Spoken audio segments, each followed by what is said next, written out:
going on. Because but that's the only reason I'm doing that is just to make sure that we don't hop right in and lose something good. Mhm. Think we're on. We should be on. We're on.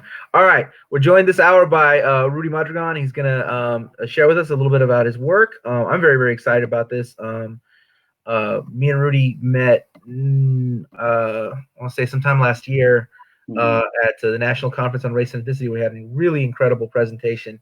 Can you tell us? I don't remember the name of it right now, but can you tell us the name of the presentation and what it was about? Yeah, the presentation was called "There's a Drama to It." I think it was innovative ways of teaching about social justice through sports, and the presentation was.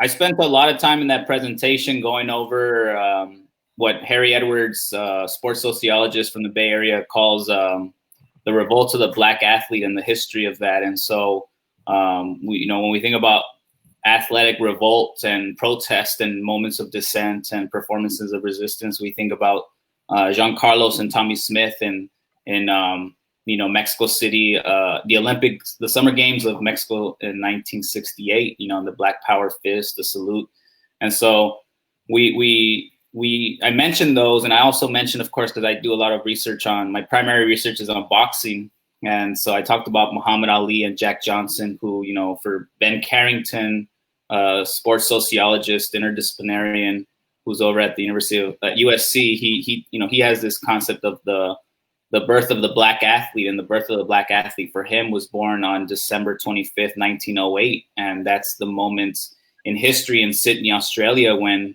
Jack Johnson became the first black heavyweight champion of the world and disrupted the color line and disrupted, pseudoscience that posited that whites were superior to blacks, and along the lines of like Christian, muscular Christianity and things like that. It was like this time when A Birth of a Nation had also dropped, and it was like the moments for trying to condition America, in this case through sports, of white male superiority. And Jack Johnson just totally disrupts that with this like dominant victory over that fight was against Tommy Burns. So, those are the more popular,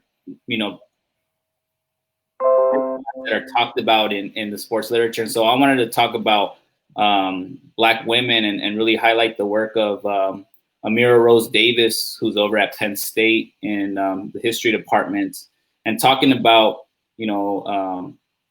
different Black women in track who have also engaged in moments and protests and dissent in 1968, but before the Olympics of 1968,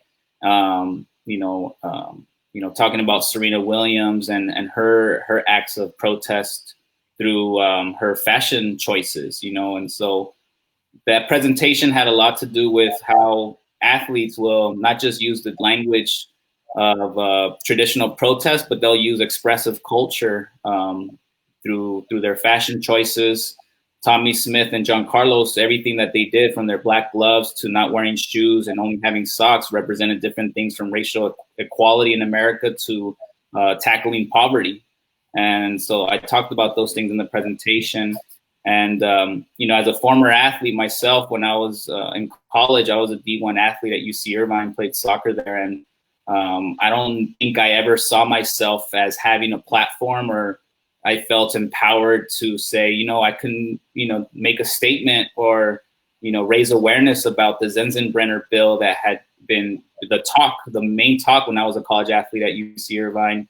And even I remember being in marches and protests with Metcha's chapter there at UCI, and construction workers yelling at us to go back to our country when we were protesting the Zenzenbrenner bill. And so I didn't even think about my role as an athlete and questioning whether I had a platform or not, and how I can use that to raise awareness within that sphere. And I did have a sphere of influence. I just didn't recognize it at the time. And so I think a lot of what I do in my work in that presentation, one of the interventions is to, if you're a college athlete on the D1 scale, or if you're in the D2 scale or NAIA, you still have a sphere of influence and a platform, and how are you going to use that platform or podium to disrupt something, even if it's just temporarily, as Harry Edwards reminds us, like the things that happened in the 1968 games, but also with Muhammad Ali, those are all connected to larger movements that were happening in the major cities in Los Angeles, St. Louis, and in New York.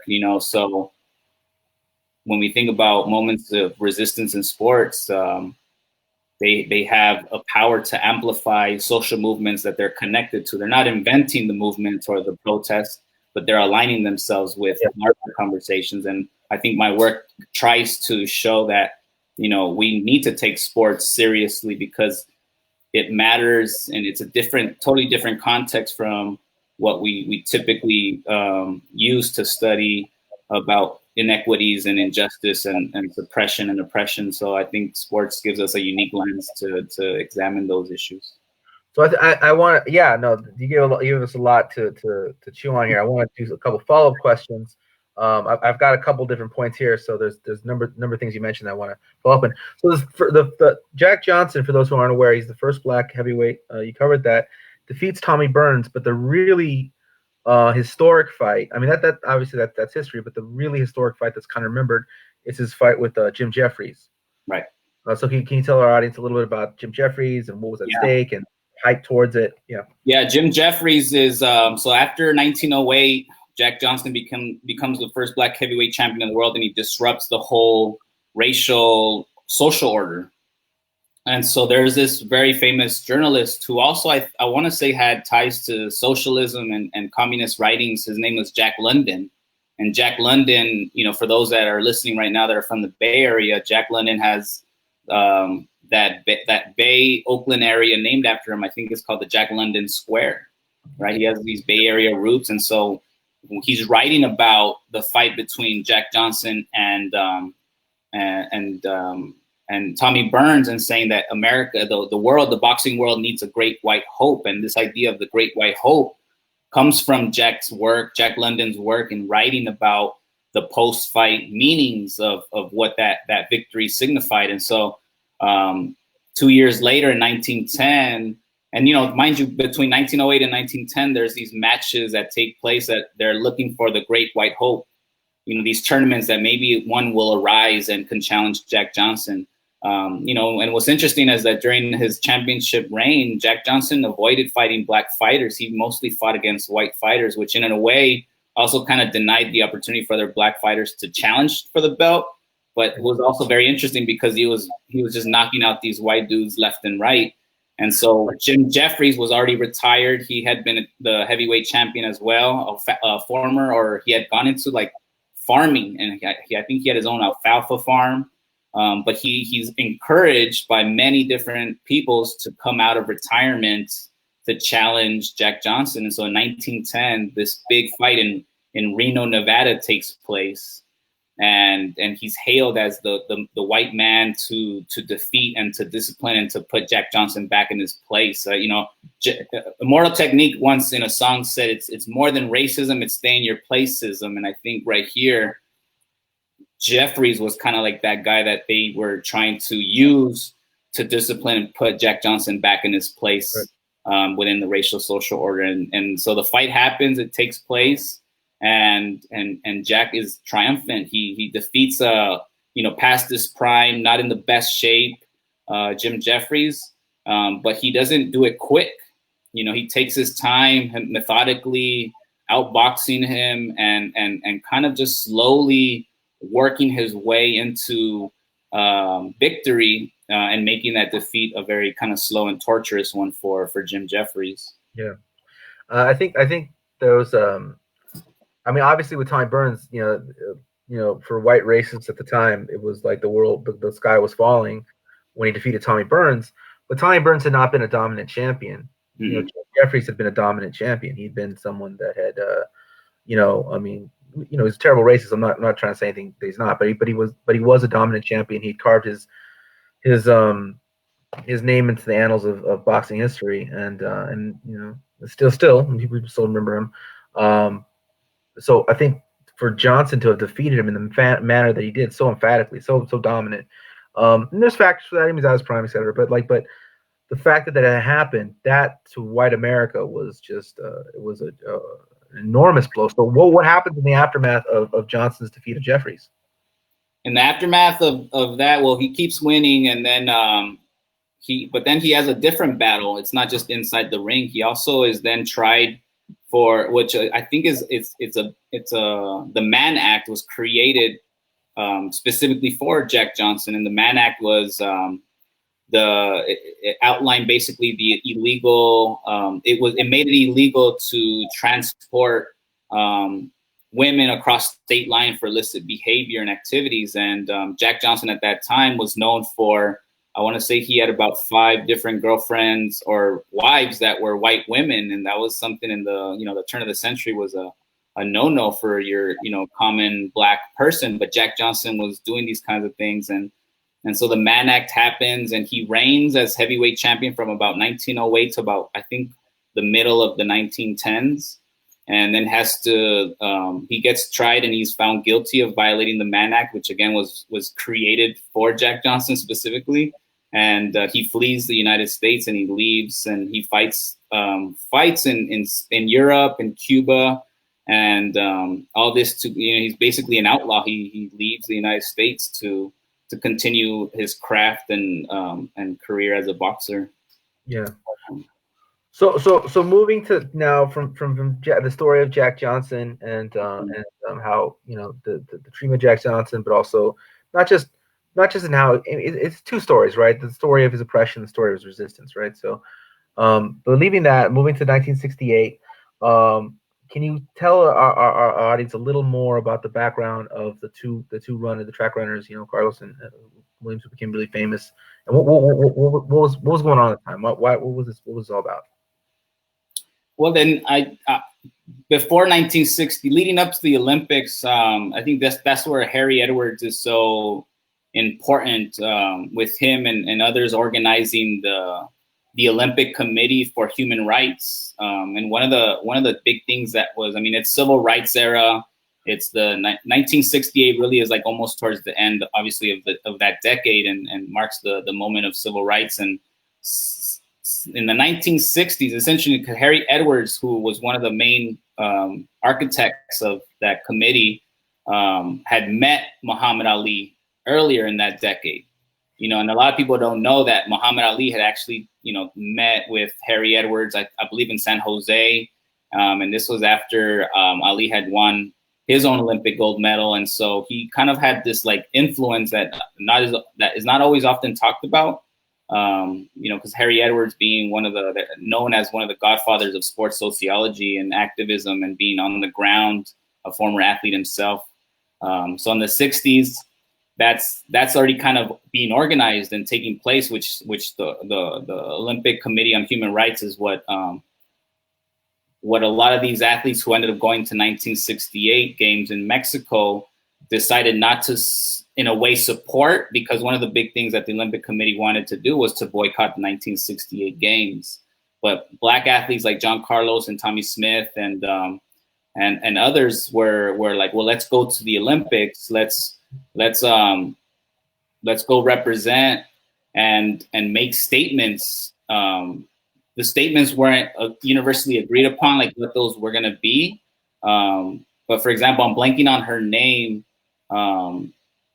But after John Carlos and Tommy Smith had protested, had won gold and bronze, and they went on the podium and protested, the next day they asked a black woman track runner, I want to say it's Tyus, I think her first name is Tyus, I'll look it up in a little bit, but they asked her about what her thoughts were on John Carlos and Tommy Smith's victory and protest, and she quoted, saying that she stood with her comrades and was in support of it. And so there's these athletes that are at the 68 games who decide to go and not boycott, but to perform their own versions, not universally agreed upon what those manifestations would be like, but they agreed to go and do something disruptive during the games. And so for this athlete, this black woman that I'm blanking on her name, what she does is that she defies the uniform rules that the United States had for track and field runners. And so instead of wearing the red, white, and blue shorts that she was assigned to wear for her races, she wore black shorts. and this is also one of those stories that through expressive culture, through fashion, through style, doesn't get talked about. But she goes to Olympics, protests in that way, and then they interview her specifically about what her thoughts are about Tommy and John, and stands by them in solidarity, showing that kind of unified front that was taking place in the '68 games. But that, yeah. You connected this also to more recent controversies or more recent struggles or fights with Serena Williams and that incident. So can you for those watching here, because I mean, we have a wider range of people, from academics to poets to just all kinds of people, people all across the world, might not be necessarily sports fans, but I know the story of Serena Williams, or they know who she is probably, but like not the recent controversy. So can you tell our audience a little about that? Yeah, recently she wore like this like cat suit, like skin tight black suit that Nike had made for her, and this really delved a lot into like the respectability of what it means to not just play tennis, but what it means for women to be like and play tennis. And so she wore this suit, and I want to say she did it like maybe a decade prior to this more recent one, and I think the connection there between the two incidents is that disruption of what constitutes an acceptable presentation of what an athlete in tennis is supposed to do when it comes to etiquette. Also, the way you're supposed to be as a woman in tennis is kind of like just be silent, just play and not talk back and not be disruptive. Whereas the men tend to like verbally abuse, if not take out the heads of the officiants at these tennis matches, and so Serena, in addition to disrupting and protesting through her fashion choices, has also she about 4 years ago to one of the officials who had issued her a warning for taking coaching advice, which you're not supposed to do, but it's also one of those rules that doesn't get really heavily enforced in tennis. She gets point deduction after point deduction. And she calls out the referee for the bogus call and for the double standard, especially around the way that men are treated on the court versus the way women are treated, and specifically for Serena as a Black woman on the tennis court. And so, going back to the '68 games and with the use of like the black shorts to protest, very subtle, very kind of low key. But they disrupt, especially when you put it into context. Now moving into the tennis context, right? When you think about like women wearing the skirts, the sweaters, there's these rules, these etiquette rules, these respectability rules that are implemented in a game like tennis that some would consider maybe high class or high culture type of sport. Whereas boxing would be this kind of like the sport. I call it the sport of the gutter. Very similar to how we talk about hip hop. Hip hop's the music of the gutter, meaning that we the lyrics, the music, the culture, the content comes from people who are at the margins, who are struggling, who are fighting back through their musical creativity. And in boxing, there's that expression of folks who come from the bottom. And so tennis is a sport that like very different than boxing. You get endorsements, and athletes would want to, they'd be sought out to represent a sports car brand or a watch brand. Whereas boxing is not a sport where you would be getting that type of endorsement from an athlete, because the athletes are from the hoods, are from the barrios, are from the inner cities that big corporations or big companies would not want to associate themselves and their brands with. Right. The interesting thing about, I was going to say John McEnroe, to his credit, acknowledged the difference and how he was treated versus how Serena was treated. And John McEnroe, obviously being the most famous kind of temper tantrum throwing tennis player, or most famous inflammatory, whatever adjective you want to put in front of it, John McEnroe is the most clear example of it. To his credit, he acknowledges that, and he actually spoke out about it. But the fact of the matter is, yes, that we live in a world where that's true. Where you have a John McEnroe smashing tennis game, and we look back on him like, what a passionate guy, what a like he just wanted to win so bad. And the other one, Connors, also very smashing rackets too. I mean, so it was like, what passionate man. And it's lionized when Serena Williams displays not even that level of whatever, but but still a degree of passion. It's no longer passion, and now it's threat, danger, it's etc. Yeah, I believe it was the president of the Texas Federation in France had even gone on the record and said that the way that Serena, her ways of being were not the way that tennis was supposed to be represented. And this is like a high stakes, high level, person has a lot of influence to say something like that. And so, which also is a testament to Serena in acting in response to that in a proactive way and communicating her own dissent to that kind of sentiment.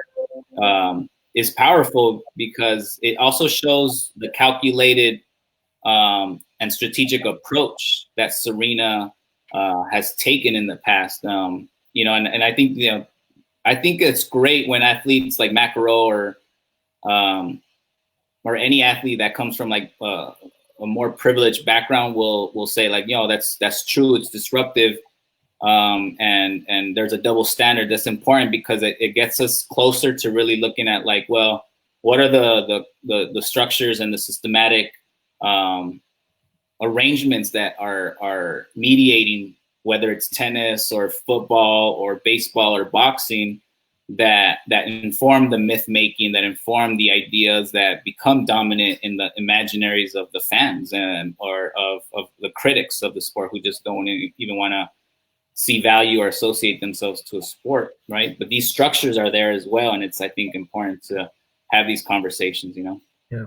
So moving on to your own experiences, you talk about like when you were in athletics, there was the Sensenbrenner bill, and that was something that you were obviously against. More recently, we'll get more into your career as a college athlete and how that shaped your view of what you wanted to write about. But right now, I just want to real quickly. There was a case not too long ago where Adrian Gonzalez, the baseball player, refused to stay in a Trump hotel, and even he shied away from politicizing it, but then simply said, "You know why?" Like it was some simple quote that, "You know why," right? Mm-hmm. And so, can you speak to that? Like even when they're not trying to be political, just it becomes politicized, right?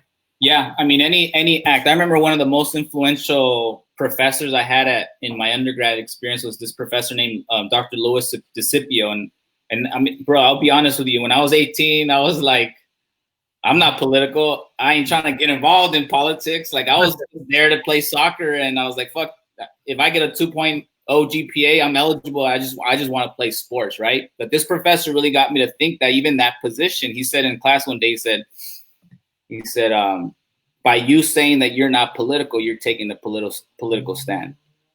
And that was one of those, like, mind-blowing, like, disruptive moments in my own consciousness that led me to really think critically about the choices and decisions that I was making. And so when I think about Adrian Gonzalez, like there's that subversive, subtle, but direct action that has material consequences. The fact that he was one of the best players during that time for the Dodgers. They were in the playoffs. Yeah. Right. It wasn't just during a regular season, like the first month in spring ball. Like, it was playoffs. It was like a time when athletes would probably more the logic or the reasoning for the casual fan would be like, the athletes at that point shouldn't probably take political stands because they got so much more to focus and worry about. They got to worry about winning a World Series. But an Adrian Gonzalez in that kind of moment, to pull off a stunt like that, or a move or an action like that, and refuse to stay at a Trump Tower, subversive and a little bit subtle, but also and doesn't necessarily have to communicate a long explanation or discourse about the logic and deconstructing why he did what he did, right? Like you say, him saying like, you know why. That type of response elicits like, okay, we have to interpret and make sense of why he's doing what he's doing. Like, why would he not want to stay at a Trump Tower? Okay, well, who is the owner of Trump Towers? What is Trump doing right now with his power to continue to reap the benefits from his power and privilege or whatever, so it creates a conversation. Yeah. And it also makes me think about like Dave Zirin. Dave Zirin once said, like, to be resistant, to be political as an athlete, you don't necessarily have to have a discourse race or racism or whatever issue you're tackling, right, with your politics. Allen Iverson is a good example, of that. Dave Zirin says that Allen Iverson, former 76ers player for Philadelphia in the NBA, is the bridge between Michael Jordan and this era's athlete activists. Yeah. And it's interesting because Michael Jordan, as we know, and right now with The Last Dance, a great documentary 10-part series that just dropped on ESPN. The first 2 episodes were dope.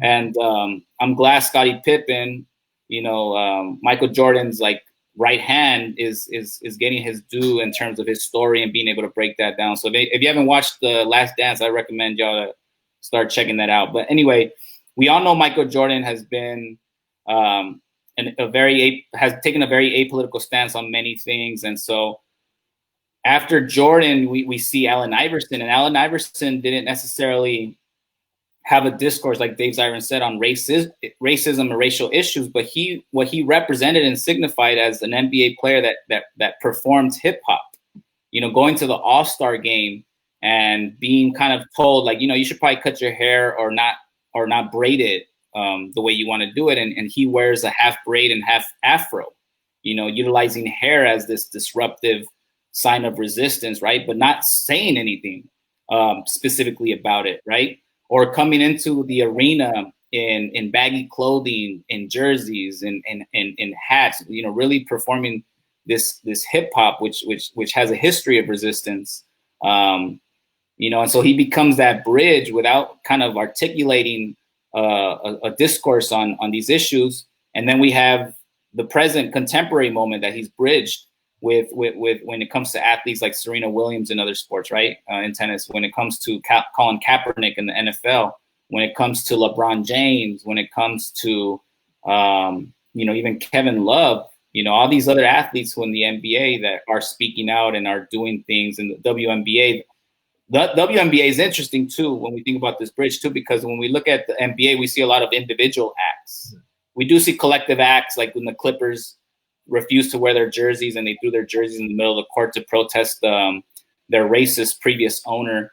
But the WNBA has had a lot of moments where, as collective teams and in opposition, teams playing against each other will come together and protest the mass shootings and killings by law enforcement officers. And so all that to say about Adrian Gonzalez, I think that like there's ways that we can see the power in that. And because Adrian Gonzalez is so influential, that an act like that, it motivates like some really great discourse and dialogue.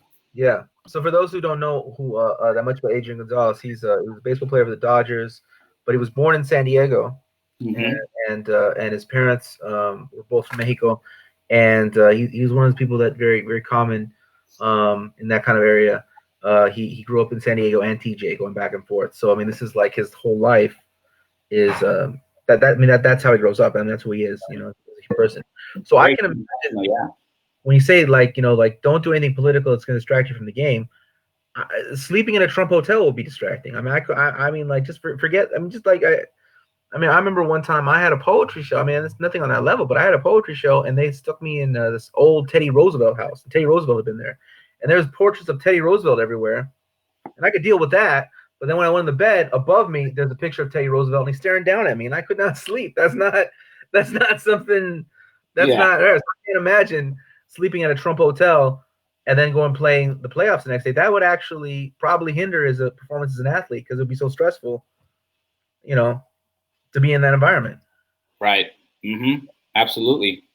That's great. I didn't know that they had hotels with presidents on the ceiling so you could stare up at. That's creepy, bro. That's creepy as hell, man. I've heard of hotels with mirrors on the ceiling. But that's for a different. Snooty Fox. But LA life. All right. So Adrian Gonzalez. It also made me think about when you mentioned the thing about the Clippers and the WNBA. It reminded me of the Phoenix Suns. Mm-hmm. Yeah. Los Suns.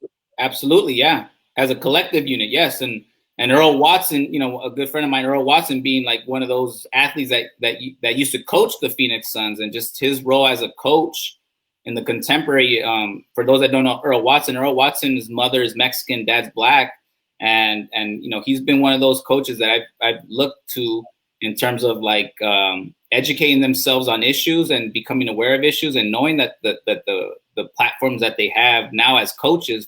He used to play for the Seattle Seahawks, Sonics and OKC, and now as a coach, his awareness of immigration issues and race issues just really is important now, knowing that with the platform and podiums that he has to really speak out on those issues. But Los Suns go. Yeah, that was also, I think that was during SB 1070 when it was like when it was first the idea of like having Latino nights, NBA Latino nights, where they would change the jerseys from English to Spanish. But that was a very like important move in terms of like what was actually happening socially, politically there in Arizona and Phoenix with the SB 1070. As our good friend Mike Benitez would put it, straight bullshit 1070. Yeah, no, that's pretty accurate.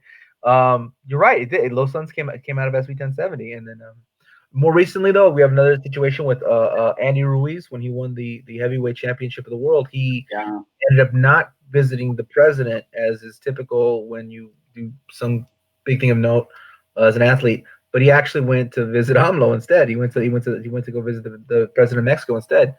Can you speak to the political significance of that? What was Andy saying by doing that? Yeah, I think the question came before he stepped into the ring in the first fight against Anthony Joshua, and Andy was being Andy, right? This was before he made the big payday, before he became the first Mexican heavyweight champion of the world. And the one of the hosts, her last name is Trejo from DAZN, asks him like a question related in nature of like if you win, would you want to visit the White House? A question of that nature. And this again, before he wins, he says, he's like, no, I wouldn't mind going to the Mexican White House. Not knowing that it's called, I think, Los Pinos or something like that, like Palacio de los Pinos or some shit like that. Yeah. And so that's his response, and it's kind of taken as a joke. It's funny because again, we don't know yet at that time that he was gonna that he went on to win and became the champion, right? So he had already put that out there, before winning. Like he was like, he put it out there in the universe that he would be interested in going and visiting with the Mexican president. And there is a history of like with whatever nation state it is, right? Like politicians aligning themselves with sporting figures, specifically with boxing figures. Like the history of like athletes going to the White House to visit with the president it's a long history that goes back to the 19th century, and it's a way for like politicians to assist them with their political campaigns and re-election efforts and stuff like that.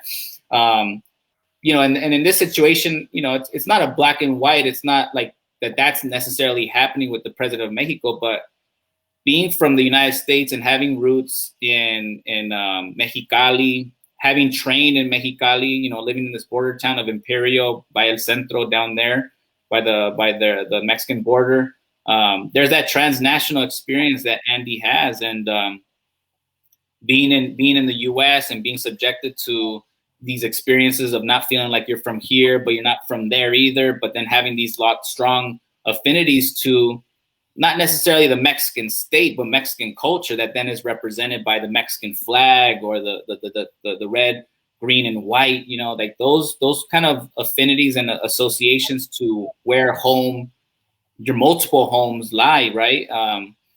He was also like, whether he intended it or not, he chose to visit a different, president. Yeah. And that we've seen it. We've seen it when like Megan Rapinoe was very clear when they were about to win the Women's World Cup that she didn't want to visit the White House, and then Trump got in his feelings and was like, "Well, you're disinvited," or like, he told Megan, he's like, "Well, you guys got to win the World Cup first before you get an invitation," and then he retracted the invitation. He retracted invitations to the White House to the Golden State Warriors, right, when they won the championship, because a lot of them had already expressed that they didn't want to go. And so for Andy to say that he wanted to go to the Mexican White House, and then winning the championship title, having kind of a leverage of sorts, or like a large political platform now, or athletic platform, because he's got the most prestigious title in sports history. To then get the invitation to visit the White House and to move forward with that,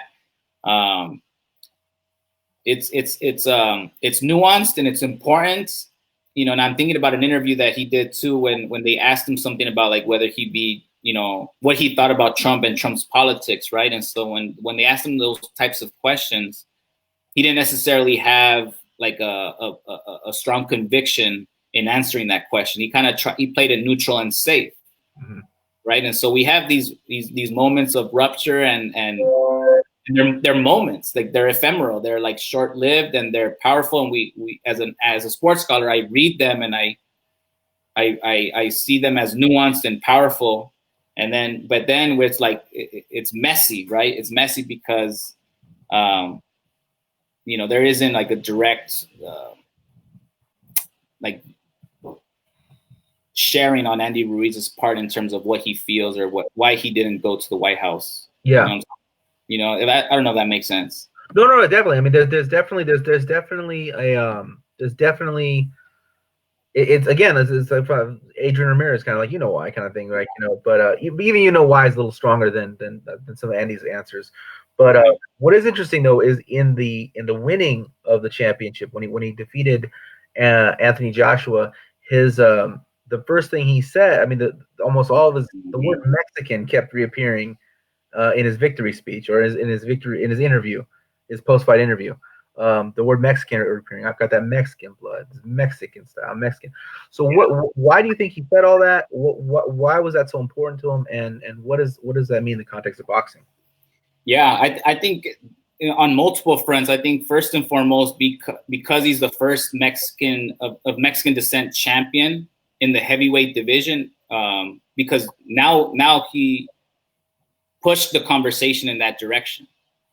Up until Andy becoming the champion in 2019?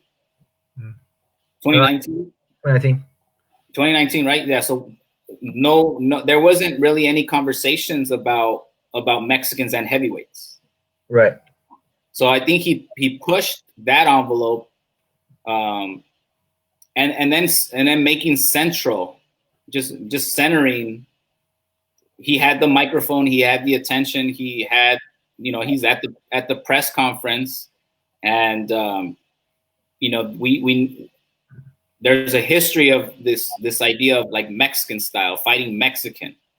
And it's interesting because in my research, when I talk with fighters that are of Mexican descent, whether they're Mexican American or Mexican national, you know, there isn't one consistent definition. Right. What it is to be a fighter of Mexican style. Right. Chavez is one that gets a lot of the attention and credit for that. Mm-hmm. And so then it gets defined as like, well, Mexican style is when a fighter goes hard to the body. Like they have an arsenal of body attacks, right? But then you have fighters like Juan Manuel Marquez, who's known as one of the best fighters of all time to be a combination puncher. A counter puncher too. You know. And a counter puncher and a defensive and a technical style fighter, right? You have Carlos Morales, who's a good friend of mine, who is very like elusive and defensive and likes to go in to land a couple of punches and then get out, right? And so they don't expose themselves to damage and to violence, right? They're strategic. And so for Andy Ruiz to also say he has to center Mexicanness and then to center Mexican style, for me, I took that as like, well, he fought in his way, in his style, that disrupts this idea, this very essentialist idea in boxing, that Mexican style is one style, is homogenous, right? But it's plural, it's heterogeneous. There's many different ways to fight in the Mexican style, but in boxing, this process of packaging things for the sake of selling it, right? Script it to make it consumable, right? To then, in Gennady Golovkin's case, right, Triple G, he uses this idea of like, you know, a Mexican style. I fight Mexican style, right?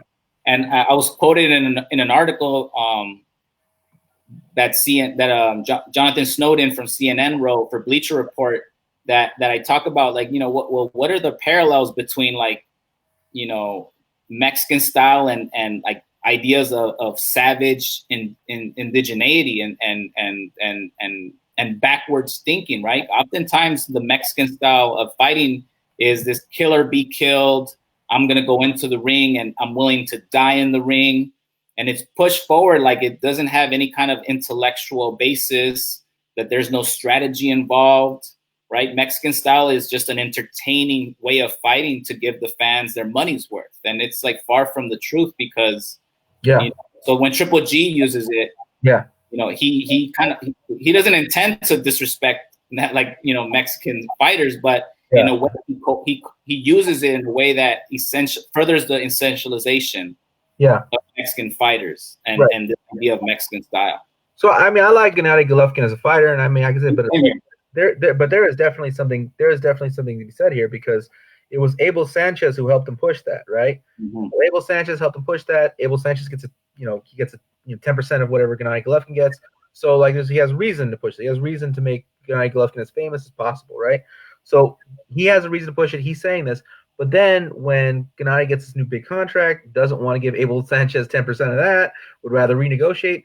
Abel gets kicked to the side, then all of a sudden personal things start getting said about each other. So now you have this guy, Abel Sanchez, who helped build him up, helped his image of Mexican style, using his identity as a Mexican-American, Chicano guy, as this is Mexican style. This guy fights like a real Mexican, not like Canelo. He fights like a Mexican style. I know, I can vouch for him. I'm Mexican. This guy's Mexican style, right? Yeah. The minute that all happens, you got Gennady Golovkin calling Abel Sanchez a fake Mexican. And there's nothing worse you can say to Chicano than calling them a fake Mexican. That's the most like, that's like really below the belt. Right. And so, but that's the exact thing that Gennady said about him. So I think that there is something to be like said about how he used that pretty opportunistically to Absolutely. get a fan base. And then the minute things didn't work out with Sanchez because of money, Yeah, I always say this. I mean, LA is a very it's a very diverse state, specifically the Southwest, right? But specifically Southern California, right? Boxing in Southern California, one of the biggest markets is Mexican boxing market. Yeah. And it's interesting when you look at Gennady's choice in attire when he first moves to Santa Monica. He was fighting a lot in the East Coast, but like. Starts fighting at the StubHub, formerly StubHub Center over there in Carson, now known as the Sports Health Dignity Park or something like that.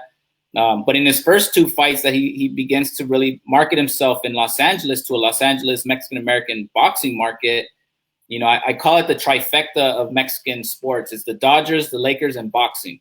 And Gennady, for one of his fights, wears Dodger blue on his trunks. Very subtle, but we recognize Dodger blue. I mean, I'm wearing the LA hat right now. Sure, yeah. And then in his other fight, he wears a Laker yellow, right? And so it's very clear to me that when he was coming to the West Coast, the market that they were trying to tap into was this Mexican market, and that's when you really begin to see more of the Mexican style really amplified and done up. There's a rap song that's written about Gennady Golovkin called Mexican Style. This is my style, Mexican style, and that's the chorus. And so, and what's ironic too is like in the 1940s, 50s, the era of like the LA Grand Olympic Auditorium, you had a lot of fighters who were Mexican who were being anglicized, right? Names like in the movie The Ring, the main character is called, I think, Tommy River or Tommy Kansas, right? They're fighters who are given Anglo names to tap into the white oaky imaginary, right? Which you saw a lot about in that 1930s, 40s, 50s period in history. And so it's crazy that Mexican fighters in the past have been Americanized and anglicized in their names, and to an extent also like Oscar De La Hoya with the whole Golden Boy moniker, which speaks to American gold medals in the Olympics and how that then they become the sons of the country, of the nation. But it's just interesting in how like Eastern European fighters, because you also have Evgeny Gradovich, who was known as the Mexican Russian, who trained with Robert Garcia in Oxnard, and that's an interesting one, because when I interviewed Robert Garcia, I really liked that relationship, and it was kind of like, people might disagree with me, but it was kind of like the Garcias blessed Evgeny with that title. Like, Christian, it's obviously going to help your career if you consider yourself Mexican or present yourself as the Mexican Russian. But I feel like the Garcias also kind of blessed them or Christian him with that name. It was of high honor, because the Garcias are known as boxing royalty in the boxing world. And then when he fought in 2014, Robert Garcia, shared with me that he had talked. He didn't have to convince him, but he said, you know what, Evgeny, you should probably wear a sombrero tonight and put the number 43 on the front, because in 2014, and they fought, I think, in the late September, and that was when the 43 students in Ayotzinapa had been kidnapped and went missing and disappeared. Yeah. And so it was very interesting when he was telling me the story that, like, he was like, I didn't take a lot of convincing. It was a conversation with Evgeny. I told him, look, you should do this to raise awareness about this injustice that's happening in Mexico, and then that's impacting a lot of our fans that are on the States. And Evgeny was like, sure, I'll do it. And I don't know. I've always found that situation very fascinating, the way that a moment of political disruption and dissent can be also, the backstory with it, As long as Evgeny doesn't go around and start disrespecting the Garcia family, I got no problem with it either. I mean, like, we're talking about somebody who, it's not even that big. I mean, people fight over money and they say all kinds of weird stuff, but like, it's just it shows something, though. But the other thing I want to say, though, is it's really interesting when you hear people talk about all these Mexican fighters. You'll hear things like Marco Antonio Barrera, he's not your typical Mexican slugger. Mohamed Marquez, he's not your typical Mexican slugger. Ricardo Lopez, what a fine technician, not your typical Mexican slugger. Canelo Alvarez, not your typical Mexican slugger. So on and so forth. There's all these atypical Mexicans, right? Like all these world champions. Mexico has, just short of the United States, the most world champions in boxing history.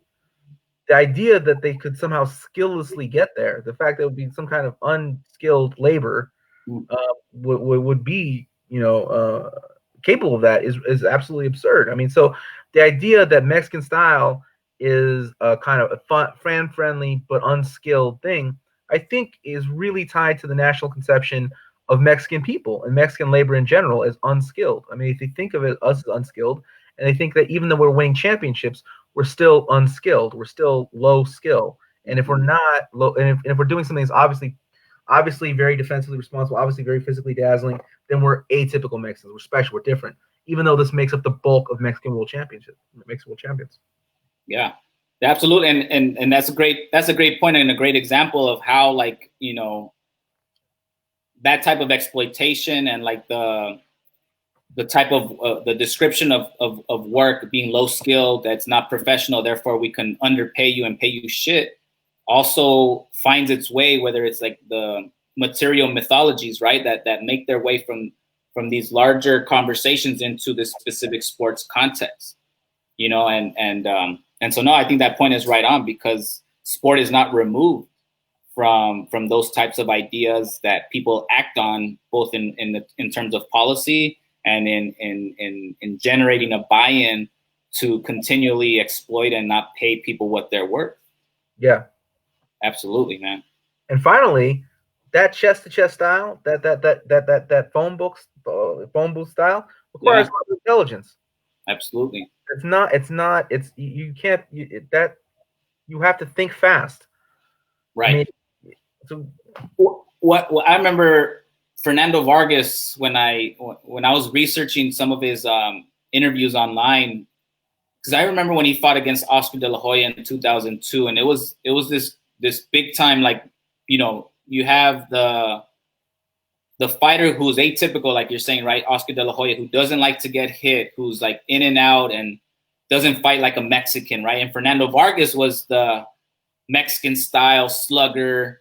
He was all, but it's interesting because along with also being the Mexican style fighter, he was also rendered as like the thug. He was rendered as being closer to criminality. He was rendered a misfit, a deviant, and his style of fighting was seen as like what Justin Garcia calls the not he doesn't call that, but in his writings he talks about how this is very similar and parallels to this idea of the culture of the hands, blue collar kind of ideas, right? Which is what Fernando Vargas was aligned with. Oscar De La Hoya had this white collar culture of the mind, where he was the rational thinker, the intellectual in the ring, right? But he wasn't Mexican style, right? And so there's this line that's drawn in the middle between these two fighters, right? Right. And so years later, I remember finding an interview that Fernando Vargas is doing, and they tell him, like, they ask him a question like, oh, is your style very similar to, and they said Brandon Rios, right? Is your style similar to Brandon Rios? And Brandon Rios is known for being a slugger. Like, he'll go in there, take 2-3 licks to land one of his own. And Fernando's head just went up because he was taping a little kid at the gym, and he was listening to the question, but also very focused on wrapping this kid's hands. And when the interviewer asked that question, Fernando lifts his head and is like, "Whoa, wait a minute! Like, I was a boxer puncher. Very different than Brandon Rios." He says, "I was a boxer puncher, which meant that I used my boxing skills to set up my power. Very intentional in saying which came first, right? Using skill, strategy, intellect, then land my power shots, right? And that, that requires, again, like you were saying, strategy, intellect, patience, a calm mind to be able to execute that type of game plan. And so it's crazy because in order to sell that fight between a Mexican American and an American Mexican, that's how they dubbed it, right? They had to sell it as one was the gentleman, one was the savage, one fought in a way that wasn't Mexican style, and one fought in the Mexican style. And then guess what? We all know, probably after what we've been talking about right now, who got paid more for that fight. Oh yeah, Oscar for sure. I mean, Jesus. But you know what the most fascinating thing about that, though, I mean, like, so Oscar presents himself as like the credit to his community or something like that, and Vargas is presented as like the thug criminal element, right? But what's really fascinating thing about that is that, you know, they both present themselves a certain way. So I mean, they fall into these roles that get exaggerated and get whatever.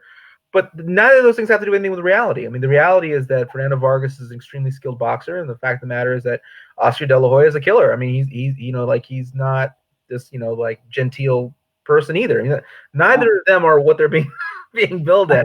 It just exists in someone's imagination. I mean, that, you know, like, you know, nobody can become a world championship boxer with no skills. That's not possible. Right. And Fernando Vargas was a world champion, and nobody can win as many championships as and have a career like Oscar De La Hoya did without having a killer instinct. I mean, Oscar was, you know, not this, you know, not what they were saying either. So it's very, none of these things have anything to do with reality. Have everything to do with perceptions and ideas that have to be promoted. In this is about specifically talking about the Mexican or Mexican American community. Yeah.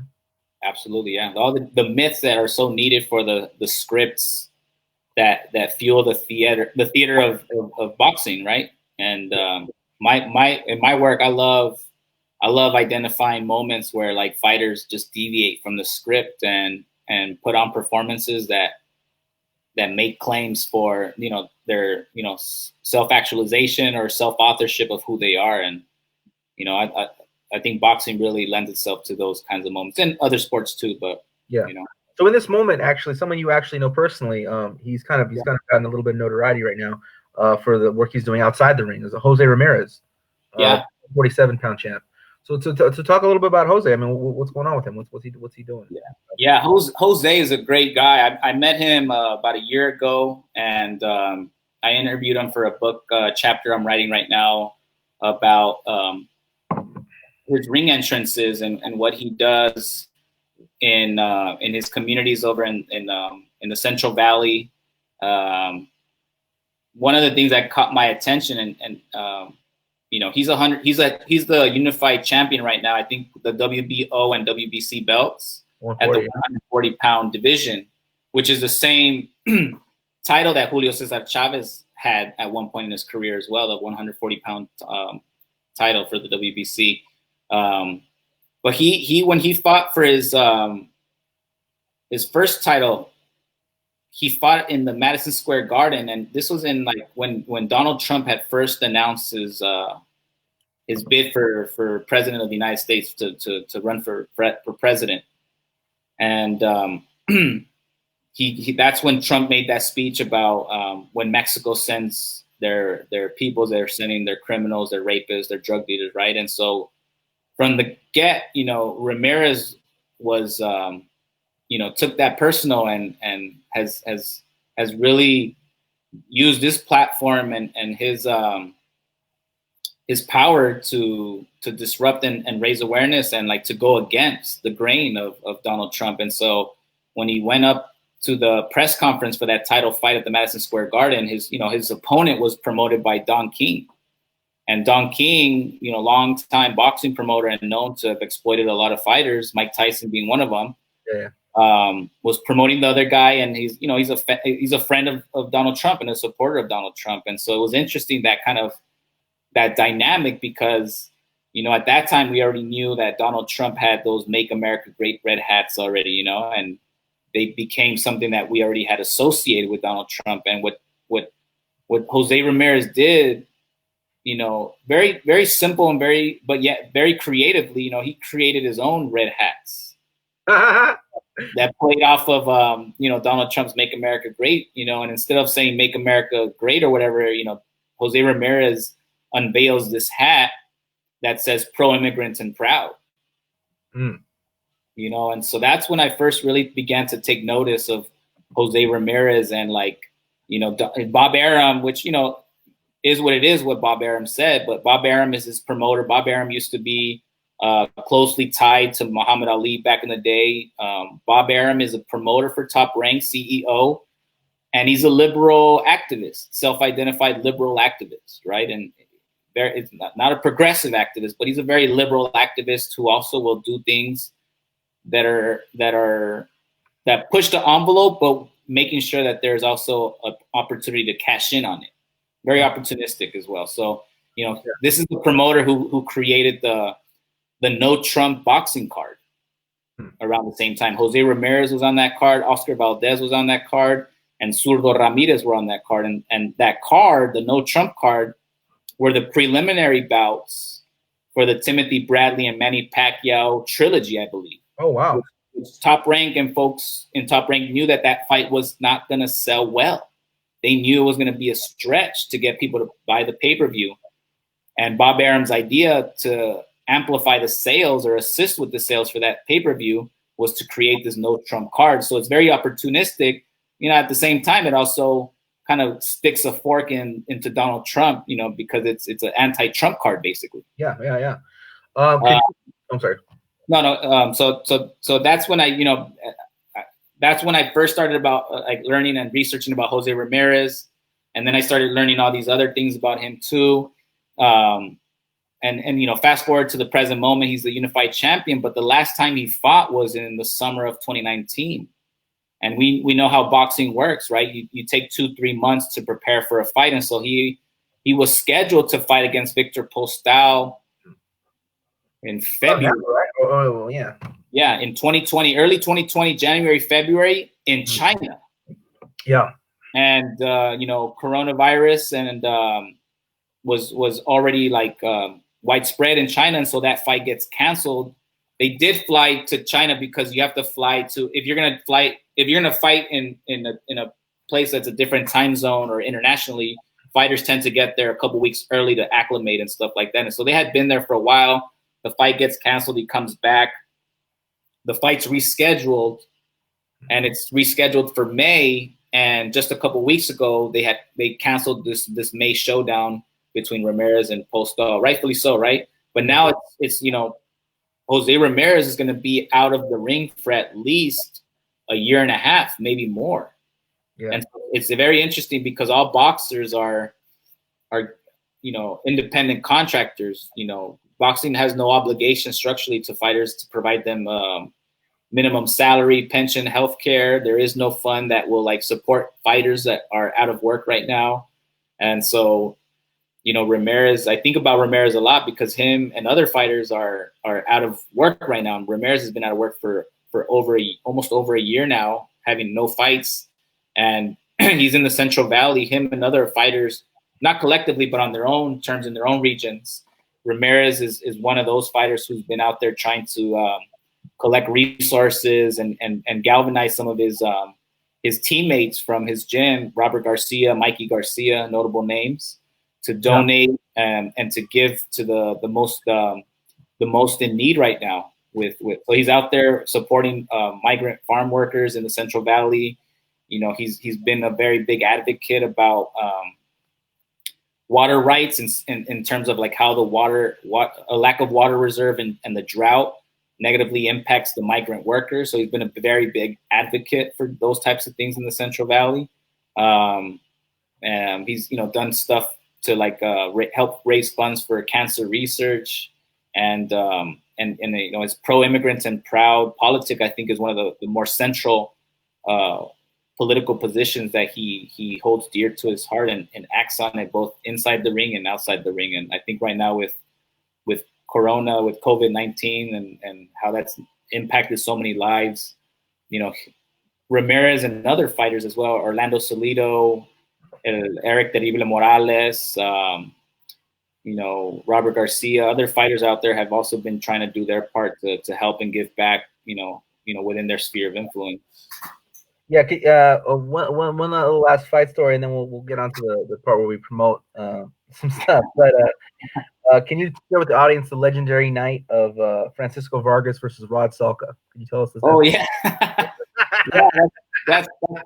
Yeah, I'm glad you're asking me all these questions about like fights that I'm currently analyzing for my research. I'm writing the first chapter of my dissertation, so this is like perfect. Yeah.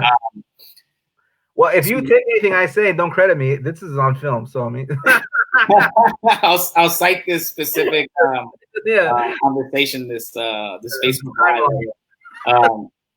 But yeah, Francisco Vargas is a Mexican national from DF in Mexico City, and he's a very industrious, hardworking, smart brawler. You know, and he'll get in there and really mix it up with his opponents. He had a great fight, which ended in a draw against Orlando Salido, and that fight was one of the best of the year. I think it was either fight of the year or nominated for fight of the year. But he fights Francisco El Bandito Vargas fights against this cat named Lightning Rod Salka, who's based out of Pennsylvania, who actually had run for office. I'm not sure if it was under the Republican banner, but he's a conservative cat. You know, and my research is on ring entrances and fashion politics and expressive culture. And, you know, you have a Mexican national during the first half of Donald Trump's presidency, right? During his regime, during his reign of terror. And Rod Salka, knowing that he's fighting against a Mexican national who goes by the name of El Bandito, the bandit, dresses up in ring attire, both his trunks and his robe, that have Donald Trump's border wall painted on it, right? And so you have blue bricks and red bricks, and outlined by white, right? So you have the red, white, and blue on the trunks and on the robe, and I think it says America First on the belt line of his belt, and so it's kind of the opposite of what I do in terms of how expressive culture can be used to communicate your politics and resistance, progressive politics, right? And in this case, it was done by someone that's on the right, a conservative Donald Trump supporting fighter who, in relation to his Mexican opponent, decided to wear a very anti-immigrant symbol on his trunks and on his boxing robe. And I want to say the fight didn't go past 6 rounds, and Rod Salka ends up getting knocked out and stopped by Francisco El Bandito Vargas, right? And it's an important moment because, you know, hypothetically, I guess, like I speak, had Donald Trump heard about this fight and had Salka won and knocked out Francisco in that fight, right? You know, what would have stopped Donald Trump? It probably would have inspired him and motivated him to write a tweet using that moment and saying this is a reinforcement to his ideologies, to his politics, and it's a victory for what he represents and stands for, right? And so I always tell people, like, I'm glad that Francisco won, because it didn't give Donald Trump an opportunity, whether he was going to use it or not, to use it to reinforce and to give more like momentum to his conservative, like, hateful rhetoric and anti-immigrant, anti-Mexican ideology. And it harkens back to the beating that Chavez put on Haugen. Yeah. In Mexico City. Yeah. The cab drivers. So you and I actually had the opportunity. We were very fortunate to be in the same Associated Press article that got picked up by all kinds of people, by the New York Times, by What were some of the other publications? Well, it went international too. La Reforma in Mexico picked it up. There was the Seattle Times, LA Times, Fox Sports, ESPN. All the major cities had, even like in places that I lived, like some of their local newspapers also had it. Chicago, I think it's the Chicago Tribune had picked it up. Yeah. The Washington Post. Yeah. And so it was a great experience. I loved talking with Russell and talking with you after, and just reflecting on being part of that history, because we were interviewed in talking about the significance of Andy Ruiz becoming the first Mexican heavyweight champion of the world, and it's really an honor to be on that article with you, to have been quoted, because I didn't know if we would see it in my lifetime. Maybe it's a stretch, but I'm like, I didn't, in my 35 years, I had never seen a Mexican heavyweight champion until Andy Ruiz. And so I think it was great to be part of that. Yeah. Well, Ordonez, I'm getting ahead of myself. Shout out to Russell, but it's funny because we were actually at a Mexican restaurant called Ordonez in Montebello, meeting about, doing some projects together. And we were sitting there together, and we kept like, okay, it just got picked up here. It's got picked up here. And we started Googling our names next to like famous, papers and stuff. And it was just like one after another. It was like, oh my God. And where else would we be but a Mexican restaurant? All right. In Montebello. Across the street from the place that Oscar de la Hoya used to like to go and golf, Quiet Canyon in Montebello. Yeah, where else but Ordonez? That's such a trip. But we were there meeting about something. We were there meeting about this production that you and I are going to put on, called Mexican Style, and that and it's really about a lot of your work and applying it to these ideas that people have about people of Mexican descent, whether they're Mexican nationals or Chicanos, and how those ideas apply and what is fact, what is fiction. And so can you tell the audience a little bit more about our project? Yeah, absolutely. The conversation. Well, I mean, we had a little bit of the conversation earlier, and when we were talking about styles and ethnicities and race, right? But Mexican Style is really looking at the ways that Mexicans are relegated to this distinct style of fighting that needs to be unpacked, that needs to be revealed of its nuance and its complexity.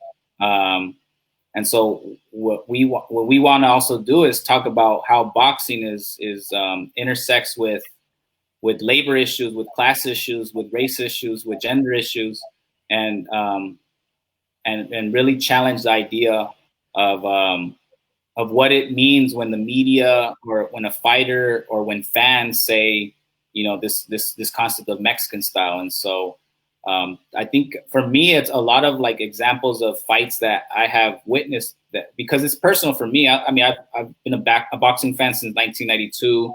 So I've been hearing this idea of Mexican Style since my first fight that I watched, when it was, Chavez versus Camacho. And over the years, it's been very, very differing opinions, rationalities, definitions, conceptualizations of what this idea of Mexican means. And so, you know, a short answer to a long question, to a complex question, right? It's really like disrupting and presenting a nuanced opinion, perspective about what Mexican style is, and then the implications of when people use it to kind of as an umbrella term or as a box, really, to trap fighters in, to make them frozen in time, static individuals, static beings. And I think our production, what we want to do is bring that to life, and through storytelling, through my research, through your expertise, Matt, through your creative, artistic talents and abilities, to really put something together that'll get people to think about how, like we said earlier, how like the social political of the broader society is also mediating the ways in which we consume boxing, we think about boxing, and the way we use myths to design our ideas about the way a Mexican fighter boxes. Yeah. And you know, we're all, I think, guilty of like having at one point in time, maybe even using like that idea of Mexican style as a reason why we're going to cheer for a certain fighter, right? Yeah. And so even like talking about those types of experiences, right? Because when I was a young kid, you know, the way I made sense and meaning of my affinities for De La Hoya had a lot to do with my ideas that I was more closely associated and relatable to De La Hoya versus a Chavez, than to a Vargas. And it wasn't until I got to college where I started to reflect and think about the value that a fighter like Fernando Vargas brings to the table. And like now in my current position, you know, I've grown from my like not rigorous understanding of that fight specifically, and thinking about like, what does Fernando Vargas have in common with Floyd Mayweather, with Mike Tyson, with Muhammad Ali, with Sugar Ray Robinson, with Joe Louis, with Jack Johnson? And you know, when I met with Fernando Vargas, and I told him, I was like, I put you in this cohort, this school of boxers, because all these boxers demonstrate more often than not a rebellious subjectivity, a rebellious way of being. And so I really am in my work, and I think with Mexican style, this presentation, really looking at kind of sharing these stories of moments of rebellion and like rebellious boxers that the media has oftentimes just discounted or pushed off to the side and just labeled them as thugs or deviants, and not really giving them their dues in terms of what they bring to the game. Yeah. Well, you know, I think what's really fascinating, you know, when Conor McGregor, when he had that mega fight with Floyd Mayweather, gets knocked out, afterwards he's celebrating because, you know, he made a lot of money, so he's celebrating with Floyd, and he said, what a great event we put on. And he said, I made you fight like a Mexican, right? And then Tyson Fury, I saw him get interviewed with Brendan Schwab, and he said something about like, I don't fight like Mexicans. I don't have that. They have that warrior style that'll bash your head and blah blah blah. But then in the rematch with Deontay Wilder, he decided that I need to knock this guy out. So he went to the Kronk gym to invest in having a more aggressive style, having more aggressive and being less elusive and more, you know, looking for the knockout. But he described his time at the Kronk gym as having engaged in intelligent type of aggression, right? But again, like the Kronk gym is known for having an aggressive style, right? Similar to similar to many boxing gyms in Mexico, or Garcia, or the Garcia Academy, right? But it can't be associated with intelligence when it comes to Mexicans. It just simply cannot be associated with intelligence. It it can't, because intelligence cannot be attached to Mexicans.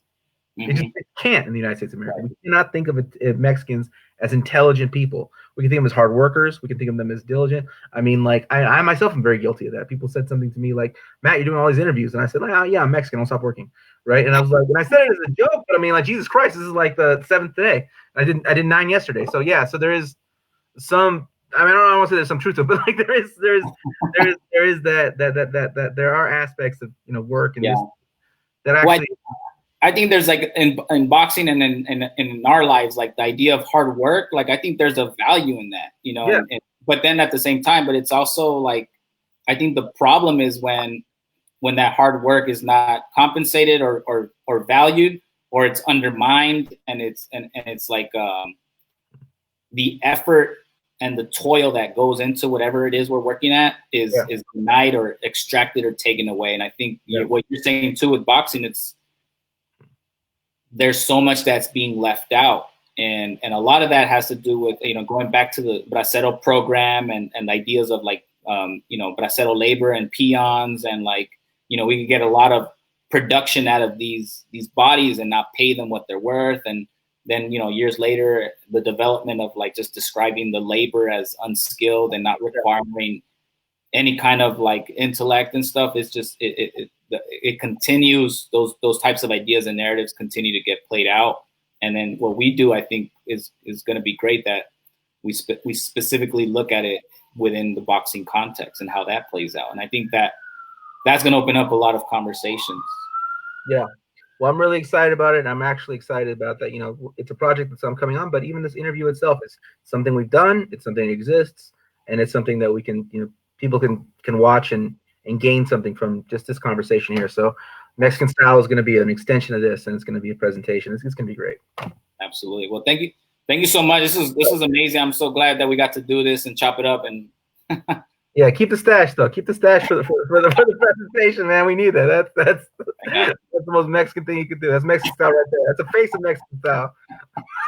It's an homage to my pop. I'm telling you, my dad had a mustache like this back in the day. So I told my dad, I was like, I bet he had the hat too. Huh? I bet he had the hat too. He might have had some kind of variation of the hat, but yeah, I don't know if he had a Dodger hat, but yeah.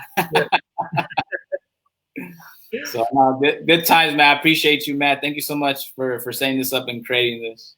Yeah, what's up, man? We'll talk soon. All right, sounds good, y'all. Thank you so much. Peace, man.